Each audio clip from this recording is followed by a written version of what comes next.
شریعت میں جو معیار بنایا گیا ہے وہ یا تو رؤیت کو بنایا گیا ہے یا گواہی کو۔ قرآن کریم میں آتا ہے نا الشمس والقمر بحسبان، یہ سورج چاند یہ سب ایک حساب کتاب سے چلتے ہیں۔ چاند پیدا ہی نہیں ہوا، نیو مون ہی نہیں ہے، اور کوئی آدمی آ کے یہ کہتا ہے کہ بھائی میں نے چاند دیکھ لیا، تو ظاہر ہے کہ اس کا مطلب یہ یعنی ان دونوں کے درمیان غروب کا جو فاصلہ ہے وہ تقریباً 1 گھنٹے 10 منٹ کا فاصلہ ہے، یعنی سورج غروب ہونے کے بعد چاند تقریباً 1 گھنٹہ 10 منٹ تک افق پر موجود رہے گا۔ مفتی صاحب آپ سے سوال یہ ہے کہ آج فار ایگزامپل اس سال ابھی میرے خیال سے آج ہم 26واں روزہ کر رہے ہیں، تو یہ 2-3 دن میں کب کیا ایکسپیکٹڈ ہے کہ کب تک یہ رؤیت ہلال جو ہے نا اس سال 29 روزے ہوں گے، 30 روزے ہوں گے؟ بسم اللہ الرحمن الرحیم۔ سب سے پہلے تو میں رؤیت ہلال کے حوالے سے کچھ عرض کرنا چاہتا ہوں۔ جیسے قاری صاحب نے بات کی، قرآن کریم اور احادیث سے جو ہمیں معلوم ہوتا ہے وہ یہی ہے کہ شریعت میں جو معیار بنایا گیا ہے وہ یا تو رؤیت کو بنایا گیا ہے یا گواہی کو۔ یعنی گواہی کا مطلب یہ ہے کہ وہ گواہ دیکھے گا، وہ آپ کو اطلاع دے گا، تو آپ قاضی اس کی بنیاد پہ فیصلہ کرے۔ تو رسول اللہ صلی اللہ علیہ وسلم کی زندگی میں ایسے واقعات بھی ہیں کہ آپ کے سامنے کسی نے آ کے گواہی دی، آپ نے اس کی صحابی کی گواہی کو ایکسیپٹ کیا اور آپ نے رمضان کا یا عید کا فیصلہ فرما دیا۔ تو معیارات تو شریعت میں یہ دو ہی ہیں کہ یا تو خود دیکھ لے انسان یا کوئی معتبر گواہ آ کے گواہی دے دے اور اس کی گواہی کو لے لیا جائے۔ سائنسی تحقیقات کے اندر اس میں اس چیز کو دیکھنا چاہیے کہ سائنس کی جو تحقیقات ہیں وہ 2 طرح کی ہوتی ہیں۔ ایک تحقیقات یا سائنس کی کچھ چیزیں وہ ہیں جو قطعیات کا درجہ رکھتی ہیں، یعنی قطعی چیزیں ہیں۔ قرآن کریم میں آتا ہے نا الشمس والقمر بحسبان، یہ سورج چاند یہ سب ایک حساب کتاب سے چلتے ہیں۔ مثال کے طور پر کہ سورج طلوع کس وقت ہوگا، غروب کس وقت ہوگا، اسی طرح چاند طلوع کس وقت ہوگا، غروب کس وقت ہوگا۔ اب مثال کے طور پر ہم جو یہ کہتے ہیں کہ نیو مون یا چاند کی پیدائش، اب چاند کی پیدائش کا جو وقت ہے وہ پوری دنیا میں ایک ہی لمحہ ہوتا ہے جس میں چاند کی پیدائش ہوتی ہے، جس کو نیو مون کہا جاتا ہے۔ اب ایک یہ ایسا یونیورسل ٹروتھ یا ایسی ریالٹی ہے کہ یہ قطعی حیثیت رکھتی ہے کہ اس وقت چاند کی پیدائش ہوتی ہے اور پوری دنیا میں اس کا وہی وہ لمحہ ہوتا ہے۔ یہ الگ بات ہے کہ ملک کے ٹائم کوئی 5 گھنٹے آگے، کوئی 6 گھنٹے آگے، وہ اوقات مقامی اوقات تبدیل ہوتے رہتے ہیں، وقت وہی ہوتا ہے۔ تو اچھا، کچھ چیزیں سائنس کی ایسی ہیں جو ظنی ہیں، یعنی ظنی کا مطلب یہ کہ انہوں نے کچھ ایسے مشاہدات کیے، مثال کے طور پر کہ چاند افق سے کتنے درجے بلند ہوگا تو وہ ویزیبل ہوگا یا اس کو دیکھا جا سکے گا۔ اب اس میں کسی کا مشاہدہ یہ ہے کہ بھائی چاند اگر مثال کے طور پر 10 درجے اونچا ہے تو وہ دیکھا جا سکے گا، کسی کا مشاہدہ ہے کہ 14 درجے اونچا ہوگا تو وہ دیکھا جا سکے گا۔ اسی طرح چاند کی عمر کتنی ہوگی تو وہ قابل رؤیت ہوگا یا ویزیبل ہوگا۔ نے کہا کہ بھئی کم از کم 18 گھنٹے عمر ہوگی تو چاند دیکھا جا سکتا ہے، کسی نے کہا نہیں 20 گھنٹے، کسی نے کہا 22 گھنٹے۔ یہ وہ چیزیں جو اختلافی چیزیں ہیں۔ اب اس میں جو سائنس کی وہ چیزیں جو قطعیات کا درجہ رکھتی ہیں،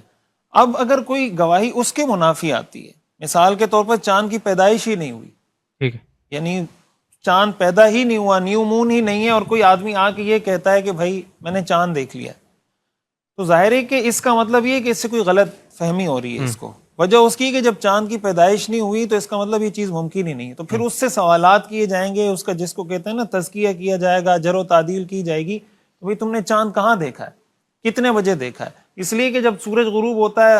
چاند جب پیدا ہی نہیں ہوا، تو اس کا مطلب تو یہ ہے کہ اب اس کی جو ٹائمنگ ہے اس میں بہت فرق ہے۔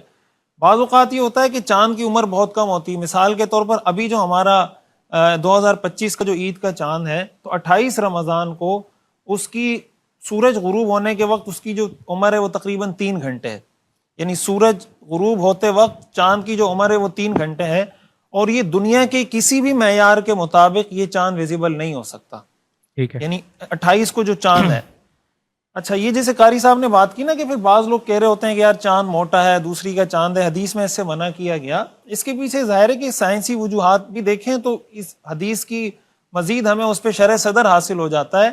کہ دیکھیں اب جب 28 رمضان کو جب چاند یعنی 29 مارچ کو جب سورج غروب ہو رہا ہے تو چاند کی عمر 3 گھنٹے، وہ تو نظر نہیں آ سکتا۔ 30 مارچ کو جب چاند غروب ہو رہا، سورج غروب ہو رہا ہوگا، تو اس کا مطلب یہ ہے کہ اب اس چاند کی عمر 26 گھنٹے ہو گئی ہے۔ اب جب وہ 26 گھنٹے کا چاند ہے، بلکہ تقریباً 27 گھنٹے اس کی عمر ہو گئی ہوگی، تو اب 27 گھنٹے کا جو چاند ہے وہ کافی مطلب ایسا چاند ہوتا ہے کہ بہت آسانی سے اس کو دیکھا جا سکتا ہے۔ اب دیکھیں جو سورج غروب ہو رہا ہے 30 مارچ کو، وہ ہو رہا ہے 6:47 پہ،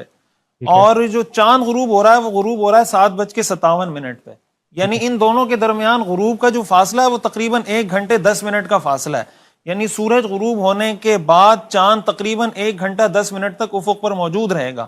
اس وجہ سے اس 2025 میں جو چاند کی صورتحال ہے تقریباً پوری آباد دنیا کے اندر جتنے یعنی ایسے معیارات ہیں جس پر اعتماد کیا جاتا ہے رؤیت ہلال کے معاملے میں، وہ سب معیارات تقریباً اس پر متفق ہیں کہ اس دفعہ پوری آباد دنیا کے اندر جو عید ہے بظاہر وہ ایک ہی دن ہوگی. اور پاکستان کے اندر جو رؤیت ہلال ہے وہ 29 کو ہو جائے گی. جو چاند کے احوال ہیں، اگر کوئی بادل نہ ہوئے، کوئی اس طرح کی صورتحال نہ ہوئی، ظاہر بادل آ جائیں پورے ملک میں، کسی کو چاند نظر نہ آئے، تو ان سائنسی تحقیقات کا پھر کوئی اعتبار نہیں ہوگا. 30 روزے پورے کرنے ہوں گے. لیکن جو چاند کی عمر ہے، جو غروبین جو شمس اور قمر کا جو غروب کا فاصلہ ہے، پھر سورج کا چاند کے ساتھ جو زاویائی فاصلہ ہے، پھر اس کا جو ارتفاع الٹیٹیوڈ ہے، ان سب کو دیکھا جائے تو 29 رمضان المبارک کو یعنی 30 مارچ کو بالکل واضح امکانات ہیں کہ چاند نظر آ جائے، جو فلکیات کے ماہرین بتاتے ہیں. اور ہمارے ہاں جو عید ہوگی، یعنی یہ کوئی نجومی یا کوئی اس ٹائپ کی کوئی وہ نہیں دے رہا پیشن گوئی،